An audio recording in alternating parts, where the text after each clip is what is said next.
ঈদযাত্রায় ঢাকা টাঙ্গাইল মহাসড়কের খবর জানাতে যুক্ত হচ্ছেন আমাদের সহকর্মীরা। প্রথমে যাচ্ছি চন্দ্রায় মাহফুজুর রহমান নিপুর কাছে। নিপু, যান চলাচলের কি অবস্থা দেখছেন বর্তমানে? যানজট কি কিছুটা কমলো নাকি শেষ মুহূর্তে যারা ঘরে ফিরছেন সে কারণে আরো বেড়েছে? জানাবেন আমাদের।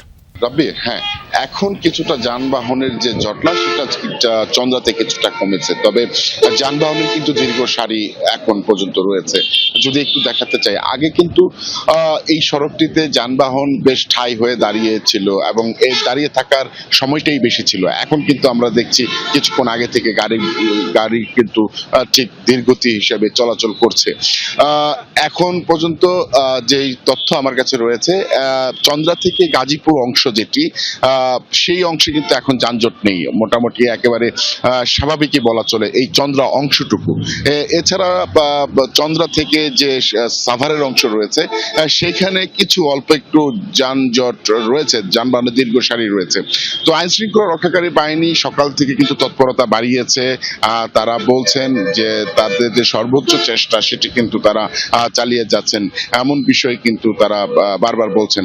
তো এখানে যারা যাত্রী কিন্তু এখনো আছে, যাত্রী যে নেই এমনটি নয়। এই চন্দ্রাতে কিন্তু এখনো যাত্রী আসছেন, তারা কাঙ্ক্ষিত বাসের জন্য অপেক্ষা করছেন। কেউ কেউ বাস না পেয়ে ঝুঁকিপূর্ণ যানবাহন যেমন কোলা ট্রাকে করে, মালবাহী ট্রাকের উপরে যে যেভাবে পারছেন সেভাবেই কিন্তু তারা তাদের গন্তব্যে যাওয়া শুরু করেছেন। তো সবকিছু মিলিয়ে বলা চলে আগের চেয়ে কিন্তু চন্দ্রার অবস্থা অনেকটা কিছুটা স্বস্তিদায়ক বলেই মনে হচ্ছে। নিপু, আপনাকে ধন্যবাদ। চন্দ্রায় কিছুটা যানজট কমেছে আপনি জানাচ্ছিলেন। আমরা একটু আমাদের আরেক সহকর্মী শামীম আল মামুনের কাছে যেতে চাই, তিনি আছেন টাঙ্গাইলে। শামীম, ঢাকা টাঙ্গাইল মহাসড়কে যানজট বর্তমানে কি পরিস্থিতি দেখছেন? হাইওয়ে পুলিশ কি বলছে জানাবেন আমাদের।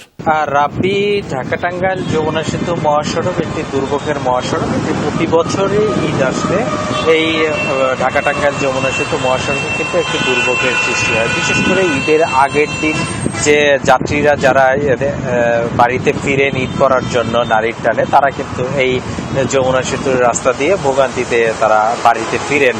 আপনার মাধ্যমে আমি যমুনা টিভির দর্শকদের একটু জানাতে চাই যে এই যে ঢাকা টাঙ্গাইল যমুনা সেতু মহাসড়ক রয়েছে, এই যমুনা সেতু মহাসড়ক প্রায় 30 থেকে 35 কিলোমিটার কিন্তু এখন পর্যন্ত জটলার সৃষ্টি হয়ে রয়েছে।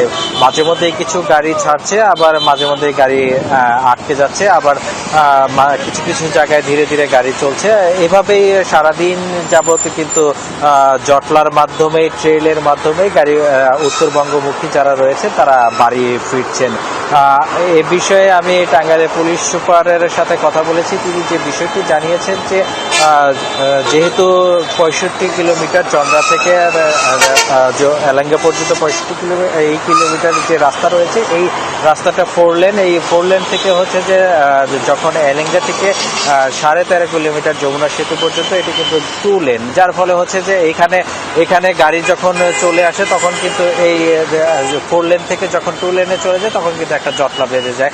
আর হচ্ছে যে বিভিন্ন জায়গায় হচ্ছে গাড়ি বিকল হওয়া, নষ্ট হওয়া, সেগুলো সরাতেও একটু সময় লেগেছে, যার ফলে হচ্ছে যে এই যে জটলাটা সেটা কিন্তু এখন পর্যন্ত ছাড়েনি। হয়তো বা আগামী 1-2 ঘন্টার মধ্যে ছাড়বে এমনকি প্রত্যাশা করেছেন টাঙ্গাইলের পুলিশ সুপার। রাব্বি, আমার কাছে ছিল এই সর্বশেষ টাঙ্গাইলের আপডেট। শামীম, আপনাকে ধন্যবাদ।